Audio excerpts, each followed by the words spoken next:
Good evening, the outside bride.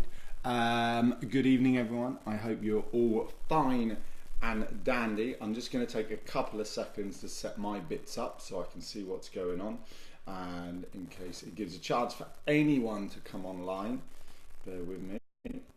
There we go. It says I'm live, and right, here we go.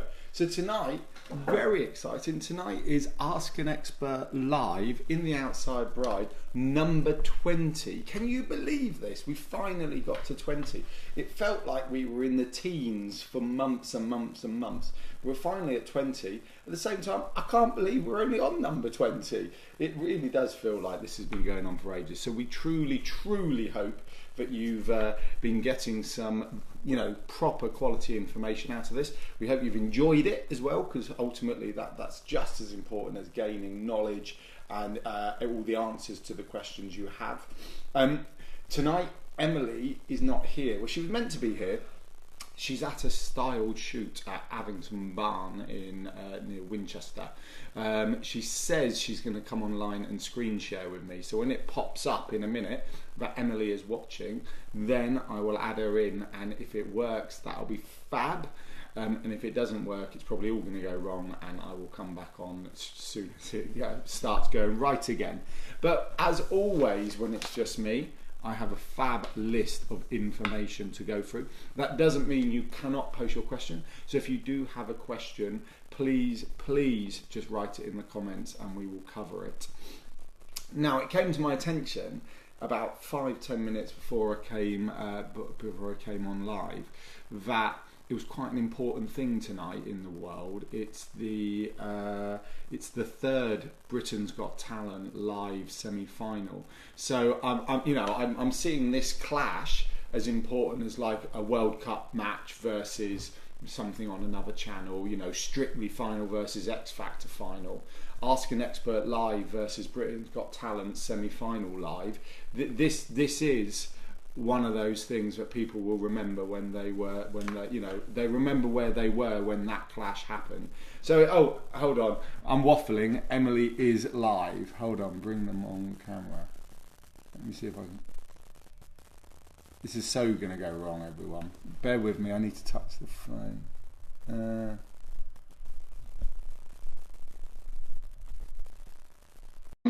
I'm sorry, but Emily's now with us. Only joking, Emily, but I need to turn the volume up to be able to hear you. Hi. Hold on, Emily, I've got to unplug stuff. One moment. Okay. Hello, Emily. Hi, look. The sun's out. Sun is out. Emily, can you tell everyone where you are, please? So today I am at the barn at Abington, and we're at a styled shoot today, which is really, really cool because it's a Wes Anderson styled themed shoot. So it's a lot of really cool colours and quirky bits and pieces, and a man with a massive beard as a model, and it's really cool. I'll have to show you some photos later. Are we going to be featuring this styled shoot on the Outside Bride, or should I not be asking that? We will be featuring it at some point, yes. Oh, fantastic. Yeah, look, we've got sun for the first time all day from having smoke cannons. Oh, nice. Well, I'm watching the sunset out of our kitchen. For those who don't know, our dining table's by the window and the sunset's outside, so I've got the sunset in here as well. Emily, I was just telling everyone that this is Ask an Expert Live number 20, but more, hello Sam, you're right, but more importantly than Ask an Expert Live number 20, this is a live clash. We are clashing live with Britain's Got Talent semi-finals. This is going to go down there with, as I was saying, like a World Cup qualifier versus, the X Factor final versus the Strictly final. This is up there. We are Ask an Expert live and Britain's Got Talent live, both at 8 o'clock. So, currently our viewing figures are millions lower. Got 5. But millions lower than Britain's Got Talent. Anyway, should we stop waffling and move on? Because we've got a whole list of things to go through tonight. I'm eaten by mayflies, so yes. Nice. So actually, whilst you're on, let's talk about styled shoots. So we released the Woodland Luxe shoot on the Outside Bride this week, so hopefully everyone has clicked on the link. The view count for it on the website's absolutely gone through the roof. So I think half of the Britain's Got Talent live audience have been viewing it.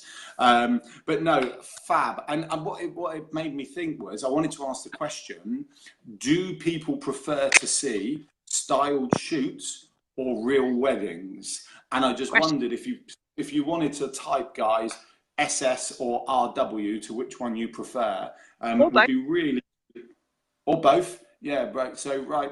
Well, you know, just if you prefer one over the other, just chuck it in. I'm really, really keen to just see if there is a preference.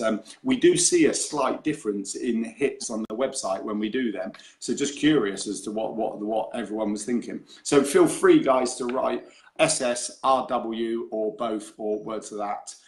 Also, hi Sylvie, hi Claire. Apologies for not. Sam says real weddings. I'm starting to lose battery, so if I go, that's not because I don't love you all. I love you all very much, but I have 0. Okay, no worries. So Sam says real weddings, which interestingly, Sam has given us a question today. Sylvie says real weddings. Okay, cool. So funnily enough, I thought real weddings would be more popular, but our views seem to be higher on styled shoots. So that's where the question came from. But we have... What? That's our bride and groom being shot in the field. When you say being shot in the field, is this the sort of thing that should be on Facebook Live? Yeah. Right, go. Oh. So Sam's got a heater question. I know we had this question a few weeks ago, which is why I'm very excited to have it again, because we have a factual answer, not just our opinion. So the heater question is, marquee wedding, outdoor wedding in May, do you need a heater? Emily? No. Unless it's been a particularly cold April, I would say no. So we did Helen in this group, Helen Day, or now Helen Cole, we helped with her wedding was it the first week in May or second week, Alan? Yeah, and interestingly, the weather did dip. We'd had a really hot patch, and then it was dropping right down for her weekend. She was really worried. She was really, really panicked, and was like, the week before, she was putting lots of questions in the group going, do I need to get it? How much should I pay? All that kind of stuff. And she didn't get it at the end. And she turned around to us on the Sunday and she went, didn't need that, did we? Because the amount of body heat you have in that marquee, especially if you've got the sides up and the doors are shut. If it's a cold day, keep the zips and the doors shut. The body heat alone will keep you nice and warm if people are moving around. I personally wouldn't spend the money on a heater unless it's been snowing. Yeah, I'm going to just cover that. So when we used to do marquees in a previous life, we would basically say, if you were getting married between April and September, yeah, unless the weather was an anomaly low, low, then you don't need it. You just don't need it. And any company who tells you you need it, then question it. If you've got a marquee with sides and you've got alcohol and people dancing, or not alcohol and people dancing, you don't need it. It's just one of those things. Don't get me wrong, it's going to be cold outside. And think about how a heater works in a marquee. If you don't know, apologies, this is how it works. You'll get a big vent. They'll go in one part of the marquee. Generally, it will go halfway down one of the walls, because that makes sense. But ultimately, you're pumping hot air into something that's not insulated. So yes, it will warm it a bit, but actually it won't warm. Yeah, heat goes up, heat will go out. It's not like there's insulation. So it will make a difference. It won't make a huge difference. And to be honest, 100 people milling around, give or take, is enough, you know. Obviously, there's exceptions. If you've got a small amount of people in a large marquee, for whatever reason, there are reasons, then yeah, you probably want a heater. Or if it all of a sudden is snowing and dipping and the weather is... I'm going to go, if the weather is under sort of 14 degrees, 13 degrees, then you probably want a heater. If it's 12, 13, 14 degrees and up, I wouldn't bother with a heater. And that's pretty much May to September. Sam, I hope that answers it. And like I say, a bride in here, Helen Cole, had exactly the same predicament a few weeks ago. So feel free to message her and ask her a question. Which then leads us on to, and I actually did some research before this, Emily, to make sure our list was as exhaustive as possible. So we were going to discuss outdoor tents for your wedding, so marquees, teepees, etc., etc., and we were going to give you the exhaustive list.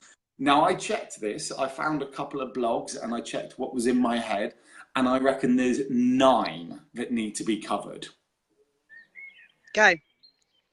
Name Ready? them. Shall I rattle down the list and then we go down the list again and do a little bit about each one? Yes, but are there any big questions on the list of things that need to be answered tonight?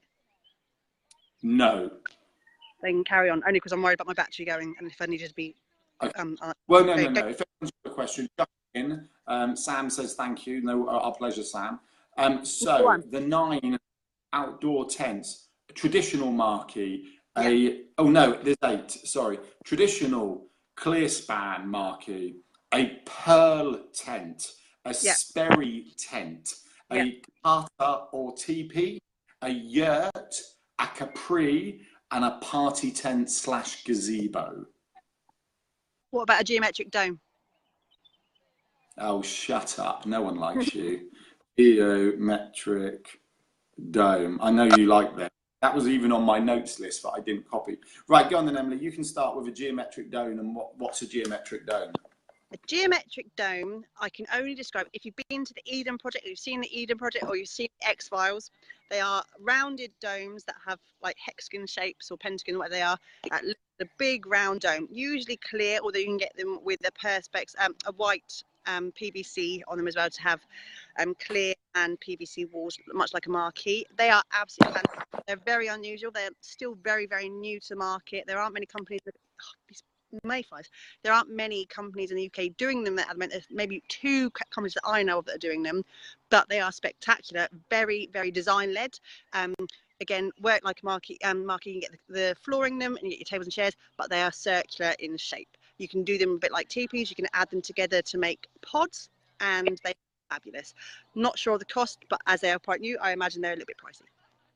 Go, number Alan. Yeah, absolutely. So geometric dome, done. I'm going to cover a clear span marquee next, because that's what I know best. So a clear span marquee is essentially that. It's a marquee with a frame on the outside. So the frame, you get a straight wall, pitch roof, and then down. You can get rounded roofs nowadays, but ultimately it's a frame where the PVC gets pulled over and you get windows. It's one of the most common things. You're going to see it at events, boat shows, you're going to see it at festivals, that you get different widths. You can get 3, 6, 9, 12, 15, so on meters wide, and it will be multiple of 3 meters in length, and essentially is infinite, because you just keep adding sections, right? So that's a clear span marquee, and you'll see loads of them about, and they're absolutely fine.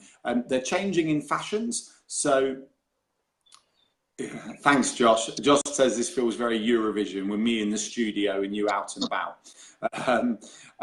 You're seeing the multi-span marquees become a bit more contemporary. They used to start, you see a lot with Georgian windows and frilly bits, but now you're seeing a lot more straight lines, big square windows, panorama. Clear roofs as well. What's that? Clear roofs. Yeah, clear roofs. They look fantastic. And they actually, because of their frame on the outside, do allow you to do some very, very cool things. So you can do verandas, clear roofs, because there's a panel, PVC panel, so you can either leave them out or make them clear. And you do see quite a lot of them in pictures.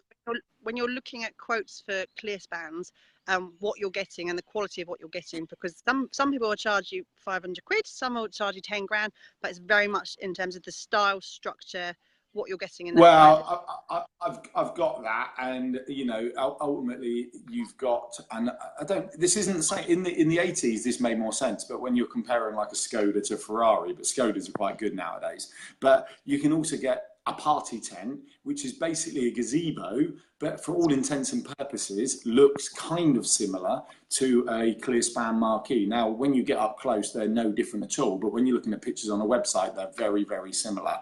And if you try and price match your party tent against a clear span, the clear span You're basically going to go, not in a minute. I'm in someone's shop. All right. Okay, that's party tents and clear spans done then in that case. Let's move on to some of our favourites, Emily. A traditional marquee. Love them. I'll show you want to comment. They have the very festival kind of country fair feel about them with the poles down. Oh, for God's sake.